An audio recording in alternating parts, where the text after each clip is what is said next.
కొరింథీయులకు రాసిన పత్రికలో నుండి ఒక పేరా మనం చదువుకున్నాం. 17 నుంచి 34 వరకు ఉన్నటువంటి భాగాలు.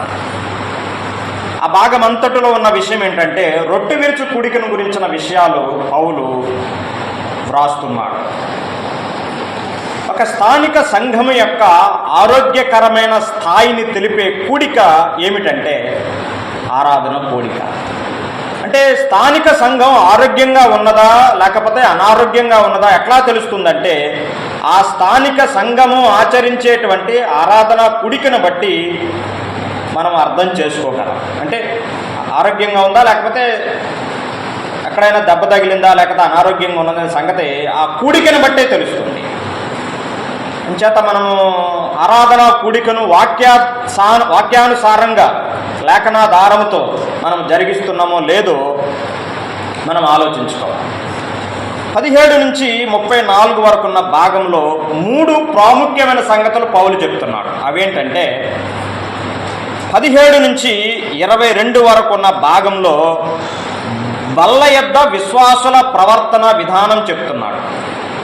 బల్ల యొద్ద విశ్వాసుల ప్రవర్తన విధానం అంటే ఎట్లా ప్రవర్తిస్తున్నారు అసలేని ప్రభు బల్ల దగ్గర, విశ్వాసులు వారి ప్రవర్తన విధానం బల్ల దగ్గర గురించి చెప్తున్నాడు. 23 నుంచి 26 ఆ వచనాల వరకున్న భాగంలో బల్ల యొద్ద ప్రభువును జ్ఞాపకము చేసుకునే విధానం గురించి రాస్తున్నాడు. అసలు ఎలా జ్ఞాపకం చేసుకోవాలి ప్రభు బల్ల యొద్ద?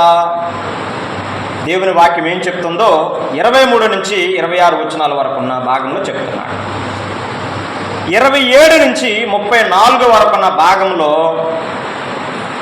బల్లలో పాలు పొందవలసిన విధానం గురించి వ్రాస్తున్నాడు. 3 మాటలు. బల్ల యొద్ద విశ్వాసుల ప్రవర్తన ఒక భాగం, బల్ల యొద్ద ప్రభువుని జ్ఞాపకం చేసుకునే విధానం అది మరొక భాగం, బల్లలో పాలు పొందవలసిన విధానం మరొక భాగం. 3 భాగాలు పౌలు ఈ చిన్న భాగంలో వ్రాస్తున్నాడు. రొట్టె విరుచు కూడిక లేక ఆరాధన కూడిక అనేది పౌలు ద్వారా సంఘానికి అందించబడినది కాదు, ప్రభువైన యేసుక్రీస్తు ద్వారా సంఘానికి అందించబడిందని మత్తయి సువార్త 26 అధ్యాయం ఇందాకే మనం చదువుకున్నాం కదా. రొట్టె విరుచు కూడిక ప్రభువే మొదటిగా దాన్ని ఆచరించిన వాడు, లేకపోతే సంఘానికి, ప్రజలకి, లోకానికి, సంఘములో ఉన్న ప్రజలకి ఆయన అందించినవాడు. ఇట్లా చెప్పొచ్చు, యేసుక్రీస్తు ప్రభు ఆ రొట్టె విరుచు కూడికను సువార్తలలో ఆయన ఆచరించాడు. మత్తయి, మార్కు, లూకా 3 రాశారు ఆరాధన కూడికను గురించి. సువార్తలలో ఆచరించబడినది, అపోస్తలుల కార్యాల్లో అది వారు ఆచరించినట్లుగా మనం చదువుతాం. పత్రికల్లో దాన్ని ఎక్కువగా వివరించి వ్రాసినట్లుగా మనము పత్రికల్లో, ముఖ్యంగా కొరింథీ పత్రిక 11వ అధ్యాయంలో ఆ ఆరాధన కూడిక యొక్క విశిష్టతను, దాని క్రమాన్ని గురించి ఎక్కువ పౌలు వ్రాయడం జరిగింది.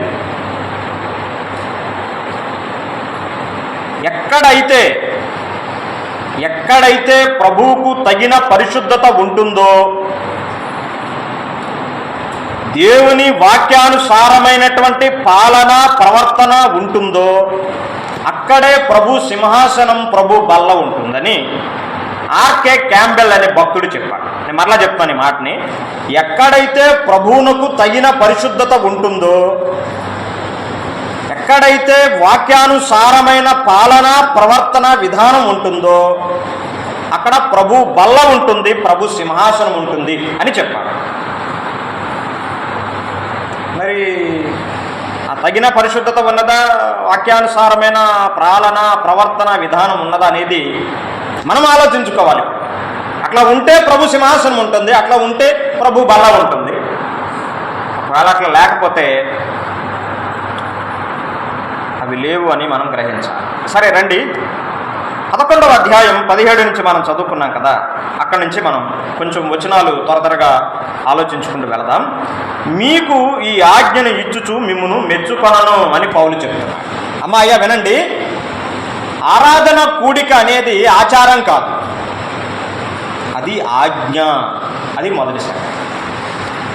యోహాను సువార్త 4:24లో ప్రభు అయిన యేసుక్రీస్తు చెప్పాడు, తండ్రిని ఆరాధించువారు ఆత్మతోనూ సత్యముతోనూ ఆరాధించవలనని తండ్రి కోరుచున్నాడు అని మనం చదువుతాం అక్కడ. కాబట్టి ఆరాధన పరలోకపు తండ్రి కోరినది, ఆయన కోరిక, ఆయన అభీష్టము అని మనం గ్రహించాలి. ప్రతి ఆదివారం మనం ఏం చేస్తున్నామైతే ఆయన కోరుకున్నట్లుగా, ఆయన ఆశించినట్లుగా మనం ఆయన సన్నిధికి వచ్చి ఆయనను మనము ఆరాధిస్తున్నాం. కాబట్టి ఇది తండ్రి కోరిక. ఆరాధన అనేది తండ్రి కోరినది, అది గుర్తుపెట్టుకోవాలి. రెండవది, ఆరాధన కుమారుని యొక్క ఆజ్ఞ. ఒక వచనం చదువుతాను చూడండి, 11:23 కొరింథీ పత్రికలోనే 11:24 చదువుతున్నాను. దాన్ని విరిచిది మీ కొరకు నా శరీరము నన్ను జ్ఞాపకము చేసుకున్నటకే దీనిని చెయ్యుడని చెప్పాను. దీనిని చెయ్యుడి అనేది కుమారుని యొక్క ఆజ్ఞ. చేస్తే చేయండి, మానితే మానండి, వస్తే రండి, పోతే పొండి, మీకు వీలు కుదిరితే చేయండి, మీకు వీలు కుదరకపోయినా సర్దుకోండి, పర్వాలేదులే, అట్లాంటివేమీ లేవు. చేయుడి అనేది కుమారుని యొక్క ఆజ్ఞ. ఆరాధన తండ్రి కోరినది, అది మొదటి సంగతి. ఆరాధన కుమారుని యొక్క ఆజ్ఞ. నన్ను జ్ఞాపకం చేసుకోండి అనేది కుమారుడిచ్చిన ఆజ్ఞ. మనం ఏం చేస్తున్నామైతే తండ్రి కోరినట్లుగా మనం ఆరాధన చేస్తున్నాం, అది ఒక భాగం. కుమారుని యొక్క ఆజ్ఞను మనము అనుసరిస్తున్నాం, అది మరొక భాగం. ఫిలిప్పీ పత్రిక 3:3 మనం చదువుతాం.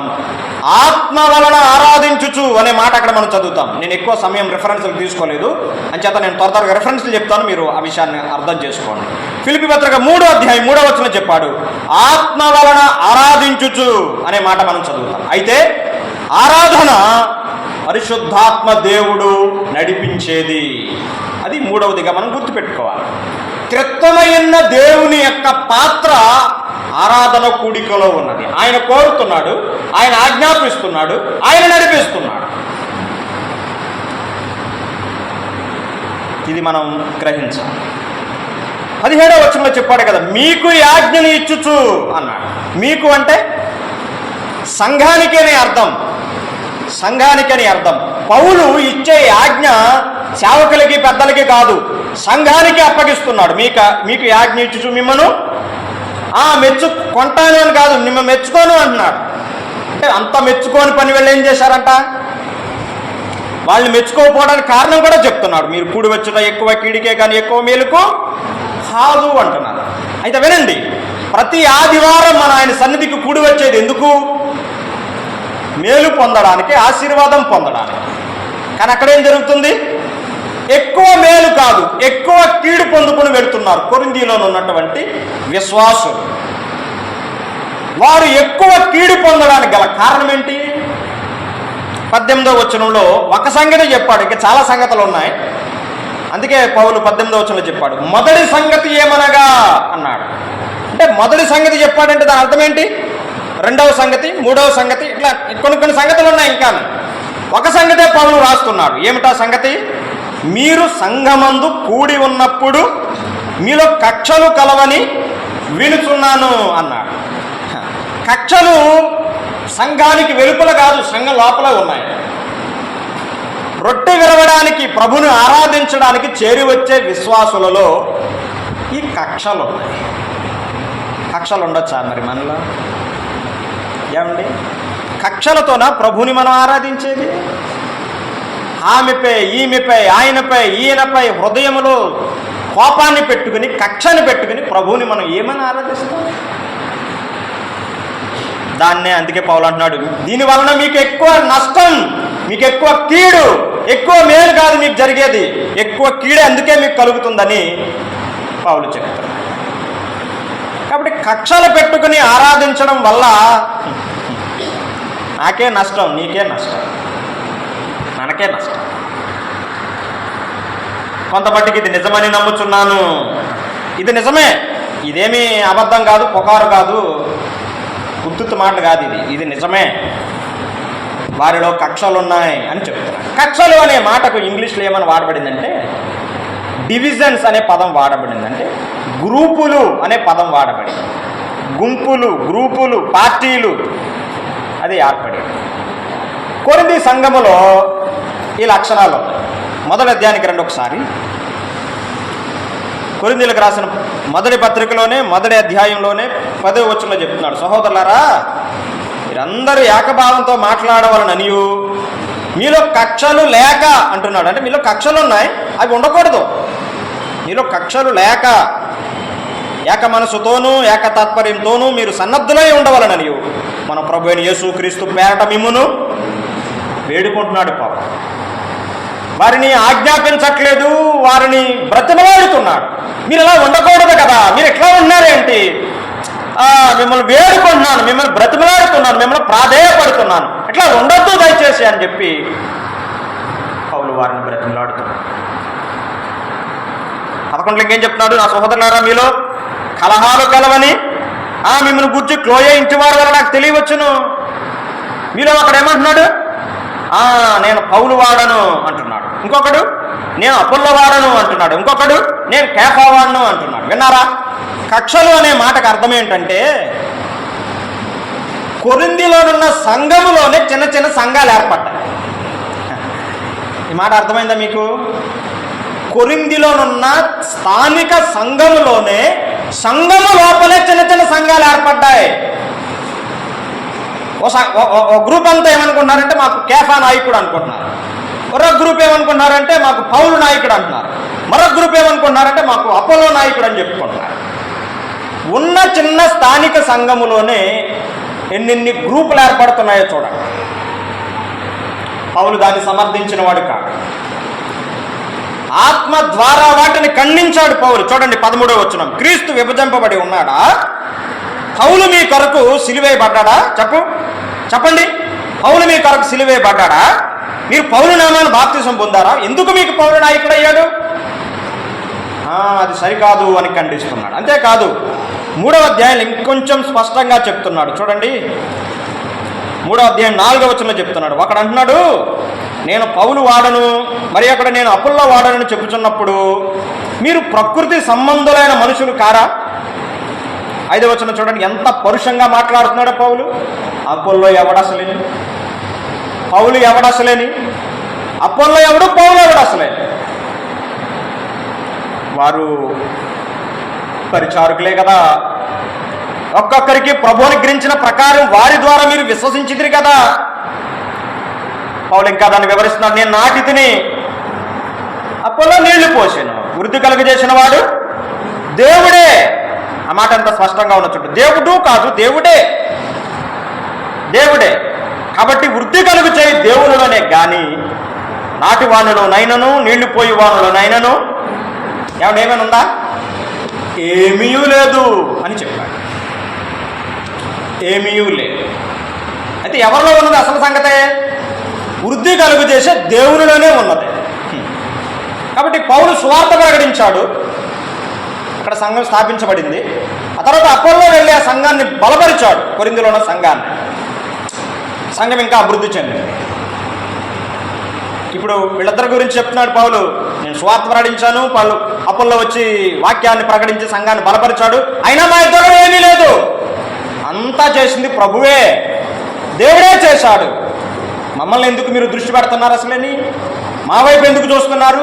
మా పేర్లు ఎందుకు చెప్పుకుని మీరు గుంపులు కడుతున్నారు అని పౌలు వారిని ప్రేమతో ఖండించినట్లుగా మనం చదువుతాం. కాబట్టి కక్షలు అనేవి ఉండకూడదు అని పౌలు వ్రాస్తున్నాడు. ఒకసారి రండి 11వ అధ్యాయానికి. 11వ అధ్యాయం 19వ వచనం, మీలో యోగ్యులైన వారు ఎవరో కనబడినట్లు మీలో భిన్నాభిప్రాయములు ఉండక తప్పదు అని చెప్తున్నాడు. అప్పుడు మనలో యోగ్యులు ఎవరో అయోగ్యులు ఎవరో కనబడడానికే భిన్నమైన అభిప్రాయములు ఉండక తప్పదు, అవి ఉంటాయి అని పౌలు చెప్తున్నాడు. ఒకరి అభిప్రాయాన్ని బట్టి, బాగా వినాలి, ఒకరి అభిప్రాయాన్ని బట్టి వారు యోగ్యులా వారు అయోగ్యులా, వారు వాక్యాన్ని అనుసరించేవారా వాక్యానికి ప్రక్కగా వెళ్ళేవారా అనేది వారి అభిప్రాయాన్ని బట్టే మనం గుర్తించవచ్చు. అంచేత యోగ్యులెవరో కనబడడానికి భిన్నమైన అభిప్రాయములు ఉంటాయి అని పౌలు రాస్తున్నాడు. మీరు ఇట్లాంటి సంగతులు పెట్టుకొని ప్రభురాత్రి భోజనం చేయటం అనేది సాధ్యం. ఇటువంటి కక్షలో ఇటువంటి భేదాలు పెట్టుకుని మీరు రొట్టె విరుచుకుడికి ఎలా చేస్తారు అసలేని అని 20వ వచనంలో చెప్తున్నాడు. 21వ వచనంలో 22వ వచనంలో భోజనాల గురించి చెప్తున్నాడు. వినండి అమ్మా అయ్యా. ఆదిమ సంఘాల్లో ప్రారంభ దినాల్లో సంఘాలు ప్రేమ విందులు ఆచరించి ప్రతి ఆదివారం సంఘంలో ప్రేమ విందు ఉండేది. ఏ కుటుంబానికి ఆ కుటుంబమే తమకు కలిగిన దాంట్లో కొంత సిద్ధం చేసుకుని మందిరానికి తీసుకొచ్చేవారు. అలా ఎవరికి వారు అందరూ తీసుకుని తెచ్చేవారు. తీసుకొచ్చిన తర్వాత కూడికైన తర్వాత ఒకరితో ఒకరు తాము తెచ్చిందని పంచుకుని తినేవారు. తాము తెచ్చింది తామే తినేయడం కాదు, నేను తెచ్చిన దాన్ని మరొకరికి ఇచ్చి మరొకరు తెచ్చింది నేను తీసుకుని ఎట్లాగునా షేరింగ్ అంటారు కదా, అలా పంచుకొని చక్కగా అందరూ ప్రేమ విందు చేసి వెళ్ళేవారు. రాను రాను రాను రాను ఇదేమైపోయిందంటే ముందు వచ్చిన వాళ్ళు ముందు తినేస్తున్నారు. పేదవారు ఉంటారు కదా, అందరూ ఒకే స్థాయికి చెందిన వారు కాకపోవచ్చు, అందరూ ఒకే రకమైన పదార్థాలు కూడా భుజించకపోవచ్చు. పేదవారు ఆఖరి వస్తున్నారు, అసలే పేదవారు, వారికి ఏమీ మిగలట్లేదు, వారేమో ఆకలితో ఉంటున్నారు. ముందొచ్చిన బాగా తినేసి ఓ గుర్రులు పెట్టేస్తున్నారు, మొత్తులైపోతున్నారు. మొత్తం అయితే ఆటోమేటిక్గా మనకి నిద్ర వస్తుంది. కొంతమంది మొత్తులు అవుతారు, కొంతమంది ఏమో ఆకలితో అలమటిస్తున్నారు. దాన్ని పౌలు ఖండిస్తూ 22వ వచనంలో చెప్తాం. ఇదేంటి, మీకు అన్నపానాలు పుచ్చుకోవడానికి ఇండ్లు లేవా? ఇంటి దగ్గర తినొచ్చు కదా, మీరేమో మందిరానికి తెచ్చుకొని మీరు ముందే తినేసి పేదలను సిగ్గుపరచుదరా? దేవుని సంఘాన్ని తిరస్కరించి పేదలను సిగ్గుపరచుదరా అంటారు. 2 మాటలు గుర్తుపెట్టుకోండి అమ్మా అయ్యా. దేవుని సంఘాన్ని తిరస్కరించడం అనేది చాలా ఘోరమైంది. నేను ప్రేమతో చెప్తున్నాను, గ్రహించండి, అర్థం చేసుకోండి. నేను కానీ ఎవరు కానీ దేవుని సంఘాన్ని చులకనగా తేలికగా ఎప్పుడు ఎవరు దయచేసి మాట్లాడొద్దు. సంఘం అంటే కొంతమందికి బజార్లాగా అనిపిస్తుంది. మనం ఏమన్నా పడతారులే, మనం ఏమన్నా సహిస్తారులే అనుకోవద్దు. అపోస్తుల కార్యాల గ్రంథం 20 అధ్యాయం 28వ వచనంలో చెప్పబడింది, దేవుడు తన స్వరక్తమిచ్చి సంపాదించిన తన సంఘం అన్నాడు. మన సహోదరులు కావచ్చు, మన సహోదరులు కావచ్చు, మన ఇంటి పక్కన కావచ్చు, కానీ ఇది దేవుని సంఘం. గుర్తుపెట్టుకోండి. మీరు ఇంటి వద్ద ఉన్నప్పుడు మీ బాంధవ్యాలు, మీ బంధుత్వాలు చూసుకోండి, అది తప్పేం కాదు. కానీ సంఘంలోకి వచ్చిన తర్వాత మనందరం ఒకే కుటుంబం, ఒకే సంఘం, ఒకే దేవుని పిల్లలం, ఒకే బాంధవ్యం మనల్ని కలుపుతుంది.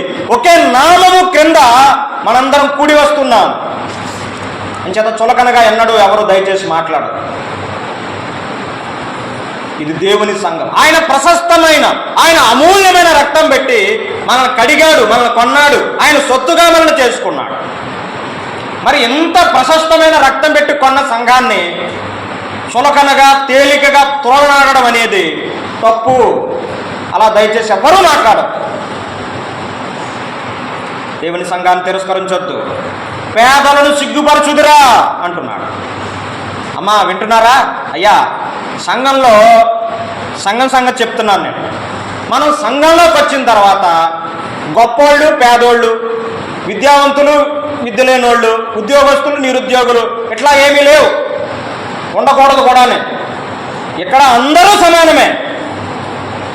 కలెక్టర్ అయినా సమానమే, కూలి పనివాడైనా సమానమే. సంఘం మనకున్న ఒక జబ్బు ఏంటంటే, మరి అది ఎందుకు వచ్చిందో తెలియదు.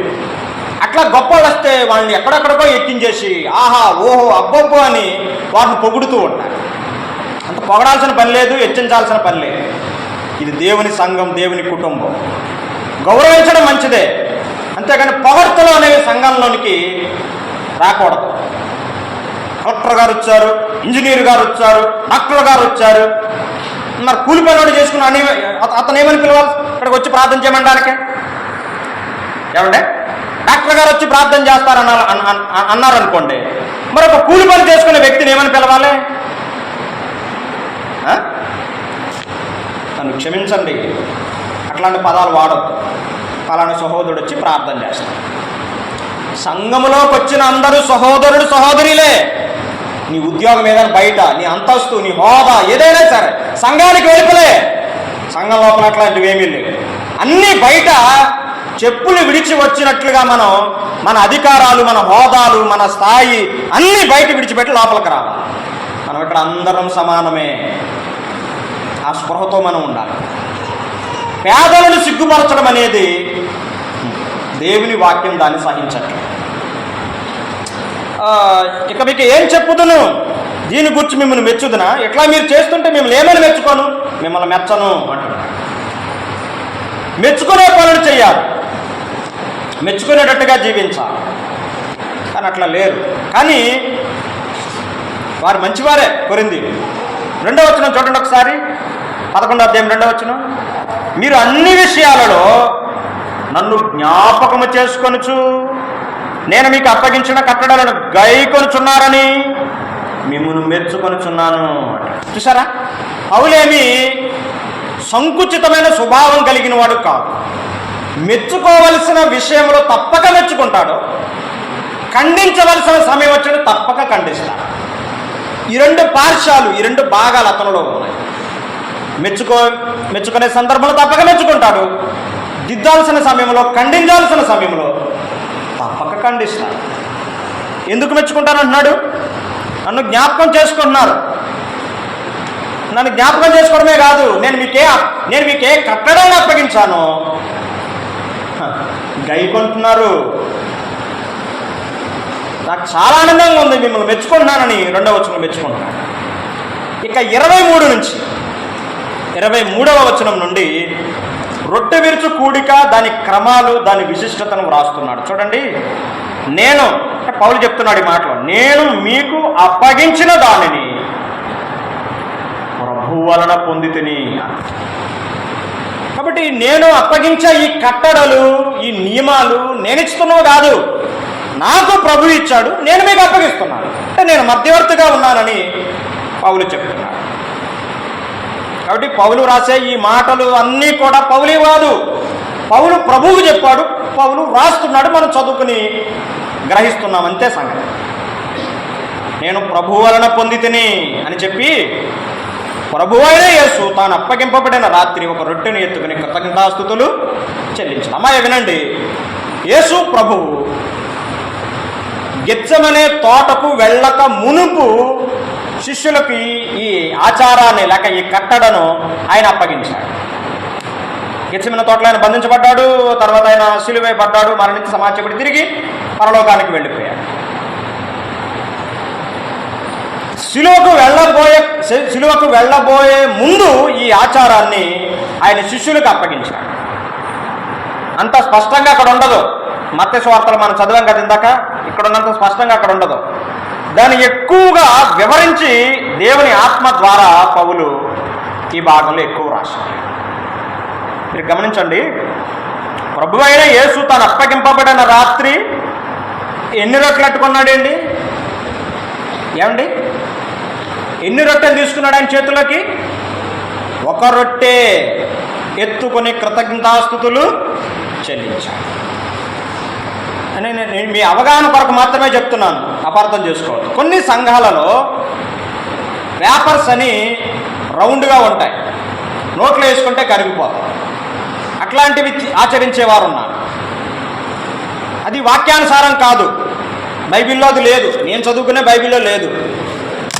రొట్టె అంటే రొట్టె తీసుకోవాలి, ఒక రొట్టె అంటే ఒక రొట్టె తీసుకోవాలి. ఒక రొట్టె అనే మాటకు చాలా అర్థం ఉంది.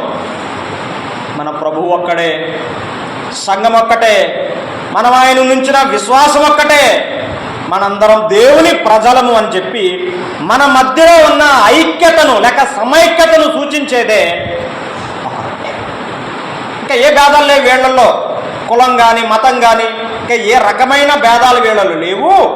వీళ్ళంతా ఒకే కుటుంబానికి, ఒకే ప్రభువుకి, ఒకే నామము క్రిందకు వచ్చిన వారిని ఆ ఒకే రొట్టె తెలియచేస్తుంది. ఆ రొట్టె పట్టుకుని ఏం చేశాడు ఆయన? కృతజ్ఞతాస్తుతులు చెల్లించాడు అను. మత్తయి సువార్త 26 ఏమని చదువుకున్నాం? ఆయన ఆశీర్వదించి అను. అక్కడ ప్రభు ఉన్నాడు, ఆయన ఆశీర్వదించాడు. ఇక్కడేం చెప్తున్నాడు?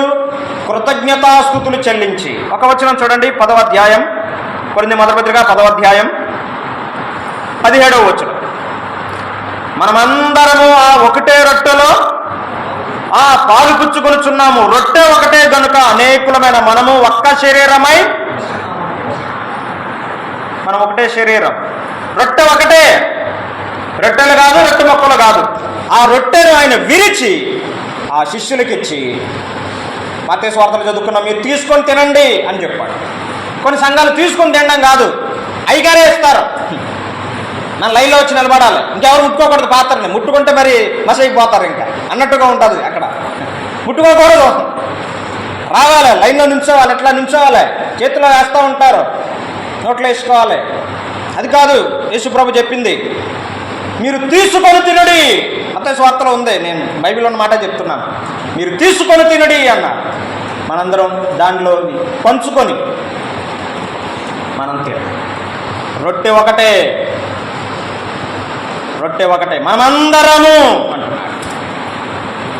ఆయన రొట్టె పట్టుకుని కృతజ్ఞతాస్తుతులు చెల్లించాడు, దాన్ని విరిచాడు, శిష్యులకు ఇస్తే చెప్పాడు, ఇది మీ కొరకైనా నా శరీరము అన్నాడు.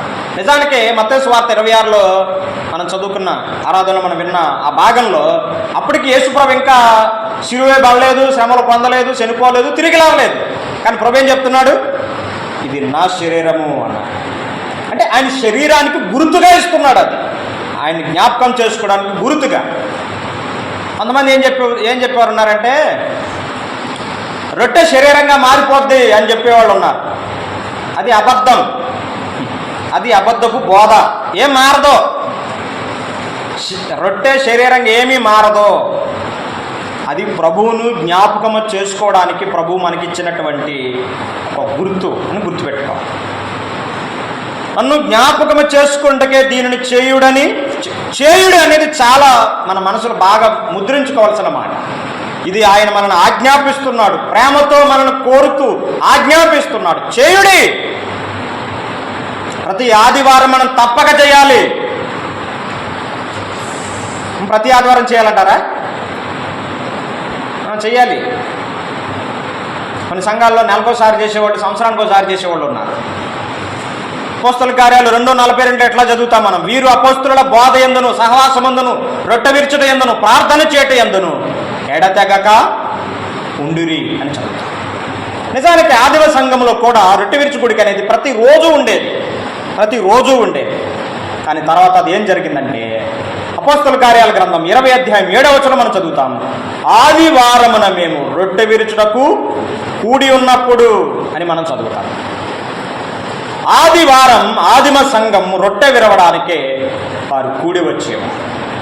ప్రతి ఆదివారమున 2:42, 20 అధ్యాయం 7వ వచనం రెండూ కలుపుని చదువుకుంటే, ప్రతి ఆదివారమున ప్రభువుని జ్ఞాపకం చేసుకోవడానికి ఆయన సన్నిధికి మనం కూడి వచ్చి ఆరాధనలో మనం పాల్గొనాలని ఆ లేఖనాలు మనకి వివరిస్తుంది. రండి 11వ అధ్యాయం 25వ వచనం చదువుతున్నాను. ఆ ప్రకారమే రొట్టె అప్పగించిన తర్వాత ఇప్పుడు పాత్ర వద్దకు వస్తున్నాడు చూడండి. ఆ ప్రకారమే భోజనమైన పిమ్మట ఆయన పాత్రను ఎత్తుకొని, ఈ పాత్ర నా రక్తం వలనైనా క్రొత్త నిబంధన, మీరు దీనిలోను త్రాగునప్పుడల్లా నన్ను జ్ఞాపకం చేసుకుంటూ దీన్ని చేయడని చెప్పాడు. మీరు గమనించాలి, రొట్టె అన్నాడు 24వ వచనములో, లేక 23, 24 వచనాల్లో ఒక రొట్టెను పట్టుకొని అని ఉంది. రొట్టె పాత్ర అనకూడదు, విన్నారు కదా? రొట్టె పాత్ర కాదు అది, రొట్టె అంటే రొట్టె. ఇప్పుడు 25వ వచనంలో ఏం చెప్తున్నాడు? ఒక పాత్ర పట్టుకొని అని ఉంది. మత్తయి సువార్త 26లో ఏం చదువుకున్నాం? గిన్నె పట్టుకొని. గిన్నెన పాత్రను ఒకటేనంటారా, వేరే అంటారా? రెండు ఒకటే. తర్జుమాలో అట్లా పదాలు వాడారంతే.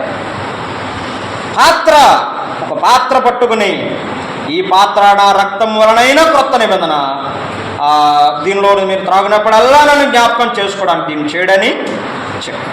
ఒకసారి 10వ అధ్యాయం 16వ వచనం చూడండి.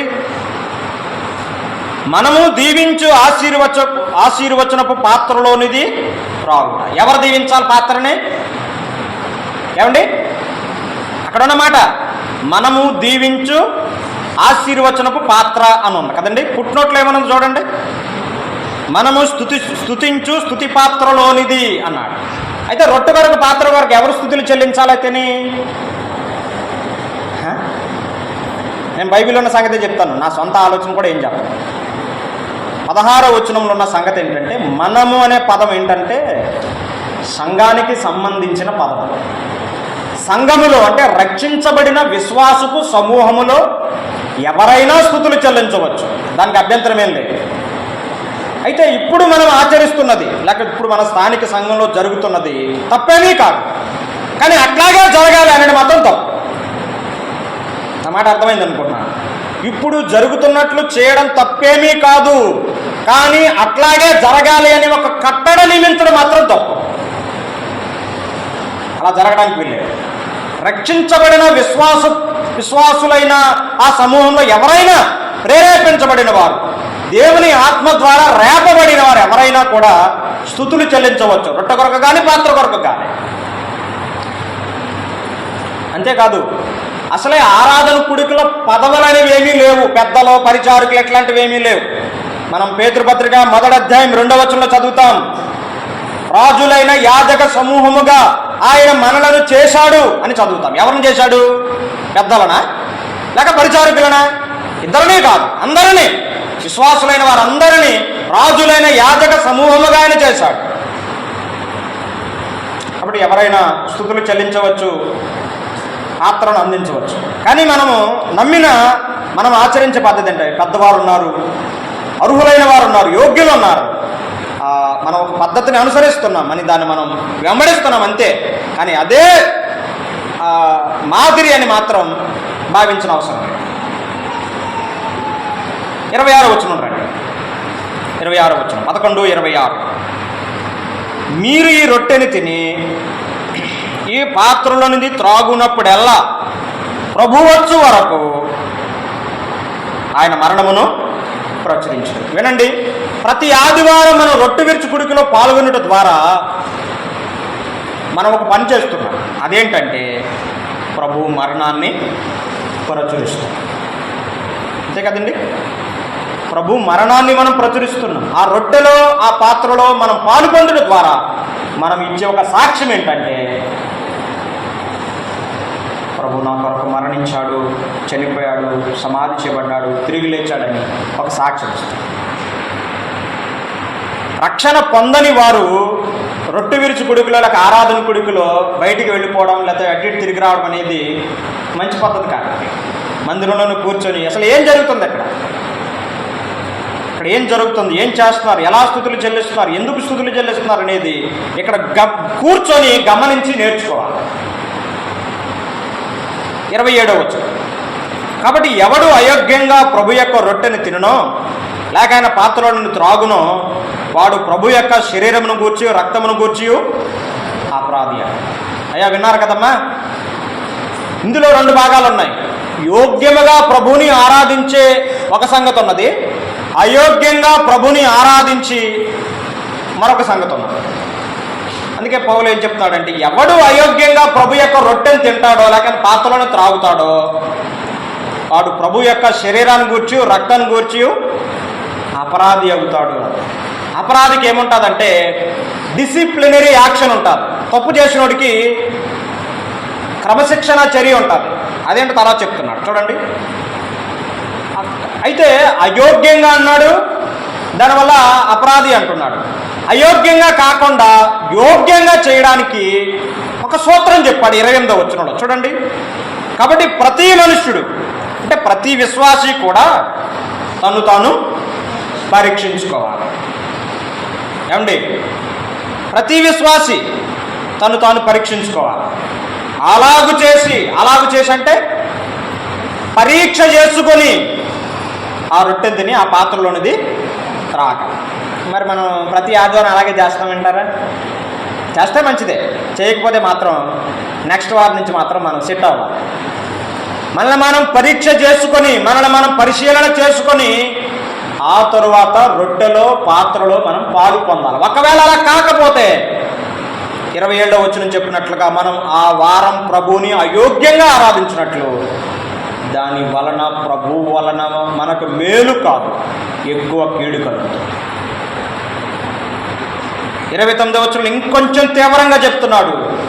కొంతమంది ఉన్నారు, వాళ్ళ గురించి చెప్తున్నాడు. ప్రభు శరీరం అని వివేచింపక తిని త్రాగువాడు తనకు శిక్షావిధి కలుగుడికే తిని త్రాగు.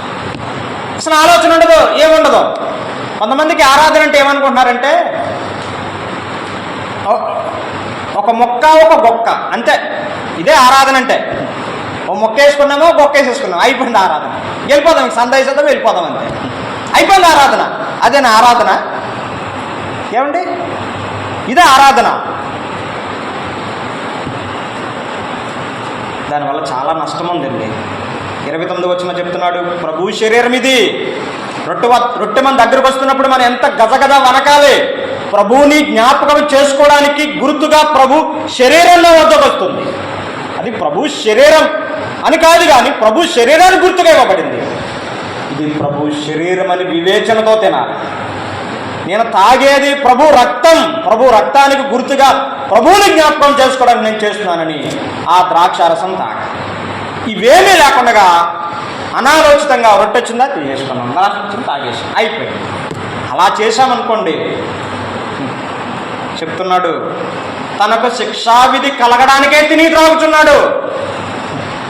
ఏమండి, మనం ప్రతి ఆదివారం తినేది త్రాగేది ఎందుకు? ఆయనను జ్ఞాపకం చేసుకుని ఆరాధించడానికి. కానీ ఏం జరుగుతుందో తెలుసా? శిక్షావిధి కలగడానికి, క్రమశిక్ష పొందడానికే తిని త్రాగు. ఎందుక? ఆ శిక్షావిధి ఏంటో 30వ వచనంలో చెప్పాడు. అయోగ్యంగా చేయకూడదు. అయోగ్యంగా చేయకుండా ఉండాలంటే పరీక్ష చేసుకోవాలి. వివేచన లేకుండా, ఆలోచన లేకుండా రొట్టెలో పాత్రలో పాలు పొందకూడదు, తినకూడదు. వివేచించి ఆలోచించి మనసు పెట్టి మనం అందులో పాల్గొనాలి. ఒకలా అట్లా కాలేదనుకోండి, ఏం జరుగుతుందో 30వ వచనం చెప్తాడు. ఎందువలననే అన్న, ఎందువలన? ప్రభు శరీరం అని వివేచన లేకుండా తిని త్రాగడం ద్వారా శిక్షావిధి కలుగుటకే తిని త్రాగుచున్నాడు. ఇందువలననే, అందుకే మీలో అనేకులు బలహీనులుగా ఉన్నారు, రోగులునై ఉన్నారు. చాలామంది అంటే రొట్టె విరిచి గూడు కంటే మనకు ఆషామాషిగా ఉన్నది. కొత్తగా ప్రభువుని నమ్ముకున్న వారికి విషయాలు మనం ఖచ్చితంగా చెప్పాలి. 70 సంవత్సరాలు ఉన్న దేవుని సేవకుడు చెప్పిన సంగతి ఏంటంటే, పాత రోజుల్లో ఆరాధన తలంపులు ఇట్లాంటివి ఏమి ఉండేవి కాదు. ఇప్పుడు ఏదో మనం తలంపు అంటున్నాం, అదంటున్నాం, ఇది అంటున్నాం, కానీ అప్పుడు అట్లాంటివి ఏమీ లేవు. రాయబడిన వాక్యాన్ని చదవడమే తలంపు. అప్పుడు వివరణ అక్కర్లొద్దు. అక్కడ ఏమి వ్రాయబడిందో స్పష్టంగా సంఘానికి చదివి వినిపించడమే ఒక గొప్ప తలంపు. అప్పుడు ఈ భాగమే చదివి వినిపించేవారట పెద్దలు చెప్పారు. 3 స్టేజ్లు చెప్పాడు అక్కడ. అయోగ్యంగా పాలు పొందుట ద్వారా, ప్రభు శరీరం అని వివేచన లేకుండా పాలు పొందుట ద్వారా 3 స్టేజెస్లో 3 రకాలుగా ఆయన క్రమశిక్ష చేస్తాడు అని చెప్పాడు. మొదటి స్టేజ్ ఏంటంటే బలహీనత, వీక్నెస్ అంటారు.